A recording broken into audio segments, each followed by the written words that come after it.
Assalamualaikum warahmatullahi wabarakatuh. Saya Rustia Moria dari kelompok 8. Di sini saya akan menjelaskan materi dari asuhan keperawatan infeksi saluran kemih. Yang pertama itu ada pengertiannya atau definisi. Jadi, infeksi saluran kemih atau ISK atau urinarius tractus infection adalah infeksi yang disebabkan adanya mikroorganisme patogenik dalam traktus urinarius. Infeksi saluran kemih adalah infeksi yang terjadi di sepanjang saluran kemih, di sepanjang seluruh kemih, termasuk ginjal itu sendiri. Akibat proliferasi suatu mikroorganisme, sebagian besar infeksi saluran kemih disebabkan oleh bakteri, tetapi jamur dan virus juga dapat menjadi penyebabnya. Selanjutnya itu ada etiologi.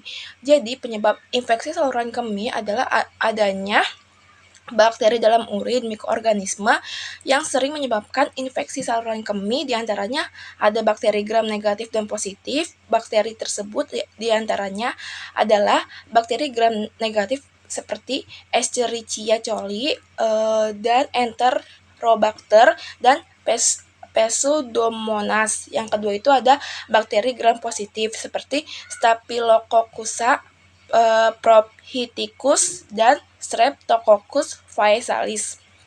Terus selanjutnya itu ada manifestasi klinis. Yang pertama itu ada sistitis, infeksi saluran kemih bagian bawah, nyeri saat berkemih, sensasi rasa panas saat berkemih, disuria, sering berkemih, urgensi berkemih, nokturia yang tidak biasa, urin keruh dengan bau yang tajam, spasme area kandung kemih dan suprapubis, nyeri panggul dan tekanan dengan lokalisasi suprapubis. Yang kedua itu ada pyelonefritis, infeksi saluran kemih bagian atas, demam, menggigil, nyeri panggul dan nyeri ketika berkemih, nyeri tekan pada sudut costovertebral. Baik, saya akan menjelaskan alur pathway infeksi saluran kemih. Berdasarkan diagram ini, dimulai dari bagian paling atas sampai ke masalah keperawatan yang muncul. Pada bagian atas terdapat akumulasi etiologi dan faktor resiko. Artinya, infeksi saluran kemih ini tidak disebabkan oleh satu faktor saja, tetapi oleh beberapa faktor yang saling berkaitan. Cabang pertama adalah kelainan kongenital. Kelainan ini menyebabkan fungsi katup uretra vesika menurun dan adanya kelainan anatomis seperti ureter yang menyempit. Akibatnya, aliran urin menjadi tidak lancar. Selanjutnya terdapat obstruksi dan gangguan neurogenik. Gangguan ini menyebabkan refleks pengaliran urin tidak berjalan dengan baik. Hal ini mengakibatkan urin tertahan dan terjadi urin statis vesika urinaria. Nah, faktor berikutnya adalah mikroorganisme. Kuman dapat masuk melalui uretra, terutama bila personal higien saluran kemih kurang baik. Selain itu, kurangnya pengetahuan pasien juga berperan karena pasien tidak memahami cara menjaga kebersihan dan pola berkemih yang benar. Lalu, dari beberapa faktor tersebut terjadi penimbunan cairan dan kuman di kandung kemih. Kondisi ini menyebabkan aliran balik urin sehingga kuman semakin berkembang. Akhirnya, kondisi tersebut menyebabkan infeksi saluran kemih. Infeksi ini kemudian memicu respon peradangan pada saluran kemih. Respon peradangan menyebabkan rasa sakit dan panas di daerah simpesis, serta nyeri saat berkemih sehingga muncul masalah keperawatan yaitu nyeri akut. Infeksi juga menyebabkan peningkatan suhu tubuh sebagai respon tubuh terhadap kuman, sehingga muncul masalah keperawatan yaitu hipertermi. Peradangan membuat kandung kemih tidak mampu menampung urin dengan baik sehingga pasien mengalami polakisuria dan urgensi yang mengarah pada gangguan eliminasi urin. Nyeri dan distensi memicu mual, muntah, dan penurunan nafsu makan, sehingga asupan cairan pasien berkurang dan muncul masalah keperawatan yaitu kekurangan volume cairan. Demikian penjelasan alur pathway infeksi saluran kemih yang menunjukkan hubungan sebab, akibat, dan faktor resiko munculnya masalah keperawatan. Oke, selanjutnya ada identitas dan riwayat kesehatan klien. Identitas klien namanya Nyonya S. Usianya 28 tahun. Jenis kelamin perempuan. Status penikah. Keluhan utamanya nyeri saat buang air kecil. Riwayat kesehatannya yang sekarang, klien mengeluh sering buang air kecil dengan jumlah sedikit, disertai rasa perih dan panas saat berkemih sejak 3 hari sebelum masuk rumah sakit. Klien juga mengeluh nyeri di bagian bawah perut dan merasa tidak tuntas saat berkemih. Warna urin tampak keruh dan berbau menyengat. Klien mengatakan demam ringan, terutama pada malam hari, serta merasa lemas. Keluhan ini semakin mengganggu aktivitas sehari-hari. Riwayat kesehatan dahulu, klien mengatakan pernah mengalami keluhan serupa sekitar 1 tahun yang lalu, namun hanya diobati dengan obat bebas tanpa pemeriksaan lebih lanjut.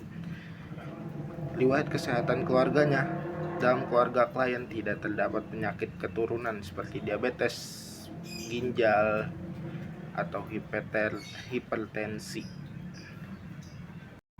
Selanjutnya adalah pemeriksaan fisik Nyonya S. Keadaan umum klien tampak lemah, kesadaran kompos menipis, tanda-tanda vital. Tekanan darahnya 110/70 mmHg, nadinya 88 kali per menit, suhu tubuhnya 38 derajat Celcius, pernapasannya 20 kali per menit. Pemeriksaan abdomen, nyeri tekanan pada suprapubic. Yang kedua, tidak ada distensi abdomen. Pemeriksaan eliminasi, frekuensi berkemih meningkat sampai 88 kali per hari. Jumlah urin sedikit setiap kali berkemih. Warna urin keruh dan berbau menyengat. Lalu ada kebutuhan dasar manusia. Yang pertama itu oksigenasi. Sebelum sakit, pasien bernapas normal, tidak ada sesak. Selama sakit, tetap normal, tidak ada gangguan. Yang kedua, nutrisi dan cairan. Makan 3 kali sehari, minum air putih cukup sebelum sakit. Sesudah sakit, nafsu makan menurun, asupan minum dibatasi karena klien takut nyeri saat berkemih. Lalu ada eliminasi yang ketiga. Sebelum sakit, buang air kecilnya normal, tidak ada nyeri. Selama sakit, gangguan BAK, frekuensinya meningkat, jumlahnya lebih sedikit, nyeri, panas, dan tidak tuntas. Mobilitasnya, sebelum sakit, aktivitas mandiri tanpa hambatan. Setelah sakit, mandiri, namun intensitas berkurang karena rasa tidak nyaman dan sering ke kamar mandi. Lalu istirahat dan tidur. Tidurnya nyenyak sampai 6-8 jam sebelum sakit. Sesudah sakit, terganggu, sering terbangun di malam hari karena dorongan pengen ke pipis. Berpakaian dia bisa mandiri, mau sebelum sakit dan sesudah sakit. Suhu tubuhnya normal sebelum sakit. Terus selama sakit meningkat akibat proses infeksi.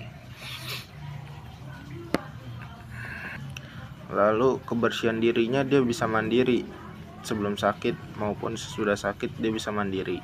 Lalu ada keamanan, komunikasi, reaksi, dan spiritual. Itulah kebutuhan dasar manusia yang Nyonya S dapatkan. Selanjutnya, analisa data pasien. Data pasien Nyonya S. Pada hari Senin, tanggal 12 Oktober 2024, data subjektifnya, klien mengeluh nyeri, perih, dan panas saat berkemih, merasa tidak tuntas setelah BAK, nyeri perut bagian bawah, DO-nya, nyeri tekanan suprapubic, frekuensi BAK meningkat sampai 8 kali per hari, jumlah urin sedikit. Masalahnya itu jadinya nyeri akut. Etiologinya ada iritasi dan inflamasi mukosa saluran kemih akibat infeksi bakteri Lalu DS yang kedua, sering buang air kecil sedikit-sedikit, merasa tidak nyaman saat BAK. DO-nya, frekuensi BAK 8 kali per hari, urin keruh dan berbau menyengat. Masalahnya ada gangguan eliminasi urin. Etiologinya, peradangan kantung kemih akibat infeksi saluran kemih. Selanjutnya DS-nya, demam ringan terutama malam hari, badan terasa lemas. DO-nya, suhu tubuh 38 derajat Celcius. Keadaan umum tampak lemah. Masalahnya gara-gara hipertermia. Etiologinya, proses infeksi saluran kemih. Lalu DS sering terbangun malam hari untuk BAK. DO-nya, tidur malam tidak nyenyak. Masalahnya gangguan pola tidur. Etiologinya, nokturia dan rasa nyeri saat berkemih. DS tidak mengetahui penting minumnya air putih, terbiasa menahan BAK. DO-nya, riwayat ISK sebelumnya, kebiasaan kurang minum. Masalahnya defisit pengetahuan. Etiologinya, kurangnya informasi tentang pencegahan dan perawatan ISK. Selanjutnya, saya akan menjelaskan rencana intervensi keperawatan berdasarkan masalah keperawatan yang muncul pada pasien infeksi saluran kemih. Penjelasan akan saya sampaikan secara berurutan mulai dari diagnosis, tujuan, dan kriteria hasil intervensi hingga rasional. Diagnosis keperawatan pertama adalah nyeri berhubungan dengan inflamasi dan peningkatan aktivitas penyakit. Tujuan dari tindakan keperawatan ini adalah dilakukan asuhan keperawatan selama 1 kali 24 jam nyeri pasien teratasi dengan kriteria hasil yaitu skala nyeri berada pada angka 0 sampai 3. Wajah pasien tidak meringis dan pasien melaporkan nyeri berkurang. Intervensi yang dilakukan meliputi pengkajian nyeri secara komprehensif termasuk lokasi, karakteristik, durasi, frekuensi, kualitas, intensitas, dan penyebab nyeri. Selanjutnya, memberikan informasi kepada pasien mengenai penyebab timbulnya nyeri. Dilakukan monitoring tanda-tanda vital, mengontrol lingkungan yang dapat mempengaruhi respon nyeri, serta kolaborasi pemberian analgetik. Rasional dari intervensi ini adalah mengetahui tingkat nyeri yang dialami pasien, memberikan pemahaman kepada pasien dan keluarga, memantau kondisi umum pasien, menciptakan lingkungan yang nyaman, serta menurunkan nyeri melalui pemberian analgetik. Diagnosis keperawatan adalah hipertermia berhubungan dengan peningkatan metabolisme akibat bakteri yang berkembang di kandung kemih. Tujuan keperawatan setelah dilakukan tindakan selama 1 kali 24 jam adalah suhu tubuh pasien kembali normal. Dengan kriteria hasil, suhu tubuh berada di dalam rentang normal, nadi dan respirasi dalam batas normal, serta tidak ada perubahan warna kulit dan pasien tidak merasa pusing. Intervensi yang dilakukan antara lain adalah memonitoring suhu tubuh setiap 1 jam, memonitoring tanda-tanda vital, menganjurkan kompres hangat, serta menganjurkan pasien untuk banyak minum air putih. Rasionalnya adalah karena perubahan suhu tubuh dapat terjadi pada proses infeksi akut, pemantauan tanda vital penting untuk mengetahui kondisi umum pasien. Kompres membantu menurunkan panas melalui konduksi serta peningkatan suhu tubuh meningkatkan penguapan sehingga perlu diimbangi dengan asupan cairan yang cukup. Diagnosis keperawatan ketiga adalah gangguan eliminasi urin berhubungan dengan obstruksi mekanik pada kandung kemih.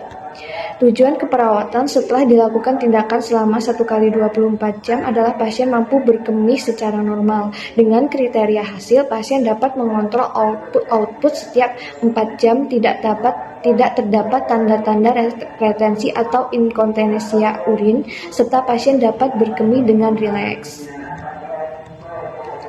Intervensi yang dilakukan yaitu mengkaji keluaran urin dan sistem kateter, mendorong pasien untuk berkemih bila terasa ada dorongan serta mendorong masukan cairan sesuai toleransi pasien.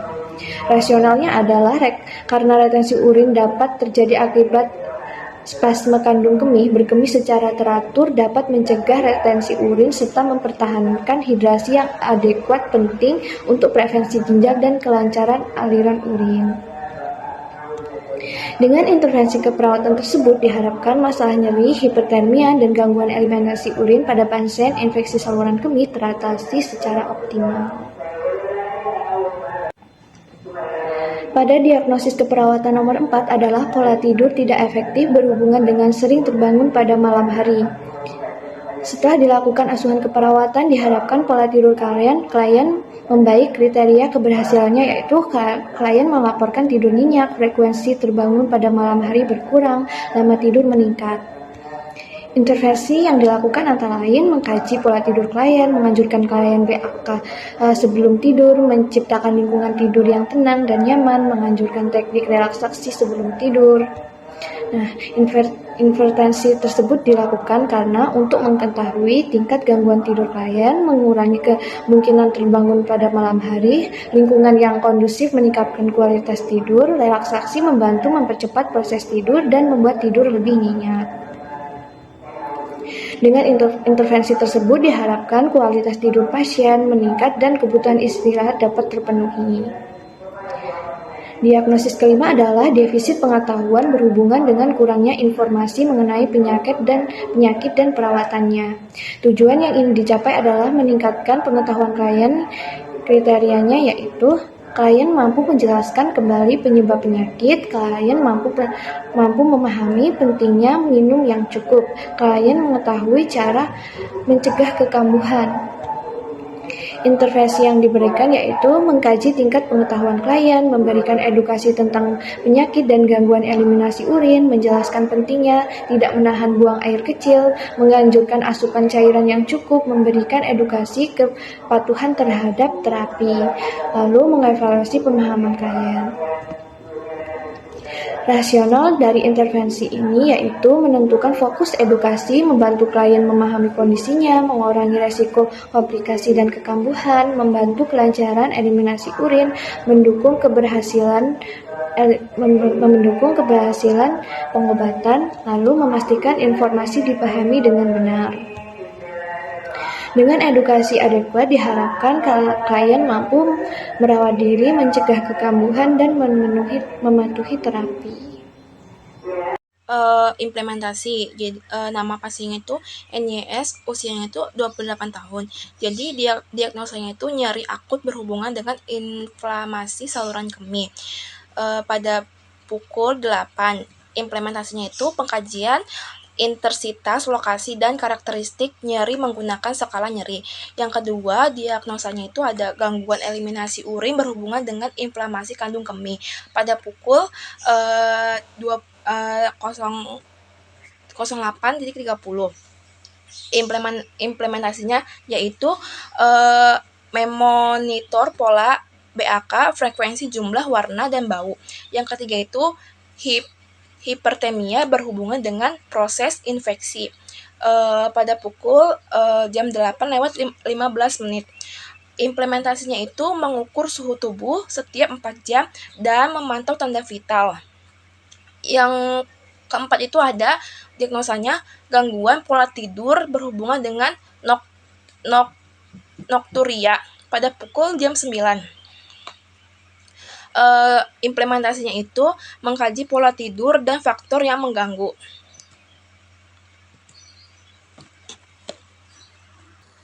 Dan yang kelima itu diagnosanya itu ada defisit pengetahuan berhubungan dengan kurangnya informasi tentang pencegahan ISK pada pukul jam 11.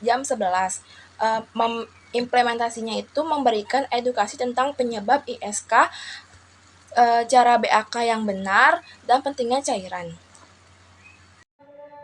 Pada hari Senin tanggal 14 Oktober 2023 pukul 08.00 dilakukan evaluasi terhadap diagnosa nyeri akut yang berhubungan dengan inflamasi infeksi saluran kemih.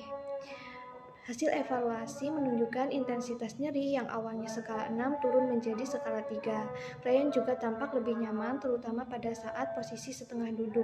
Ini menunjukkan intervensi yang diberikan efektif menurunkan nyeri.